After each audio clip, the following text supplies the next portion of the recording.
राजनीति में ये पुरानी फितरत है कि जब भी कोई बड़ी कुर्सी खाली होती है तो दावेदारों की लिस्ट हनुमान जी की पूंछ की तरह लंबी हो जाती है। ये कोई पहली बार नहीं है जब राज्यसभा की एक सीट के लिए 10 से 12 नाम रेस में दौड़ रही हैं।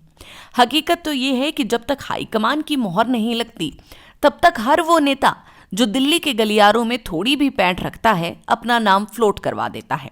सुप्रिया श्रीनेत, पवन खेड़ा और रजनी पाटिल जैसे दिल्ली के दिग्गजों की एंट्री ने इस बार लिस्ट को और भारी बना दिया है।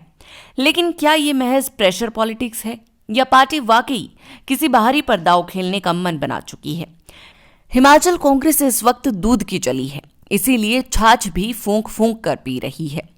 याद कीजिए फरवरी 2024 का वो मंजर जब देश के दिग्गज वकील अभिषेक मनु सिंघवी को बाहरी बताकर पार्टी के ही 6 विधायकों ने बगावत कर दी थी।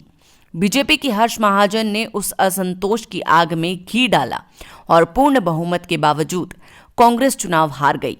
उस एक हार ने न केवल राज्यसभा की सीट छीनी बल्कि सुक्खू सरकार की नींव तक हिला दी थी। अब 2026 के इस चुनाव में फिर से सुप्रिया श्रीनेत और पवन खेड़ा जैसे दिल्ली दरबार के चेहरों के नाम चर्चा में आने से प्रदेश के विधायकों में सुगबुगाहट तेज हो गई है।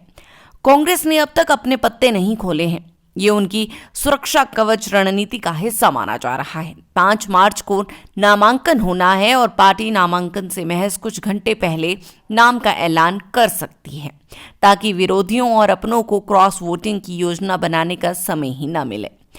दूसरी तरफ बीजेपी इस पूरे ड्रामे पर गिद्ध दृष्टि जमाए बैठी है। कांग्रेस में इस बार स्थानीय बनाम बाहरी का मुद्दा हावी है।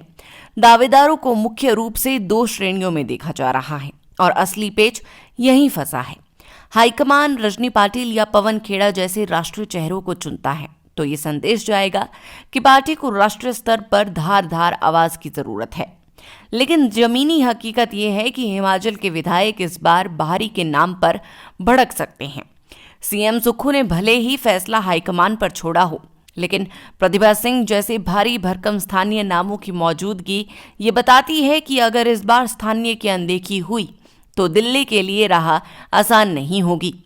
कड़वा सच ये भी है कि हिमाचल की राजनीति में लास्ट मिनट का दांव अक्सर उल्टा भी पड़ जाता है। पिछली बार भी सस्पेंस था और नतीजा हर्ष महाजन की जीत के रूप में निकला। अगर कांग्रेस ये लंबी लिस्ट और देरी केवल मैनेजमेंट के लिए कर रही है तो ठीक है, लेकिन अगर ये कंफ्यूजन का नतीजा है तो 16 मार्च को फिर परिणाम बदल सकते हैं। इस पर आपकी क्या राय है, हमें कमेंट सेक्शन में जरूर बताएं।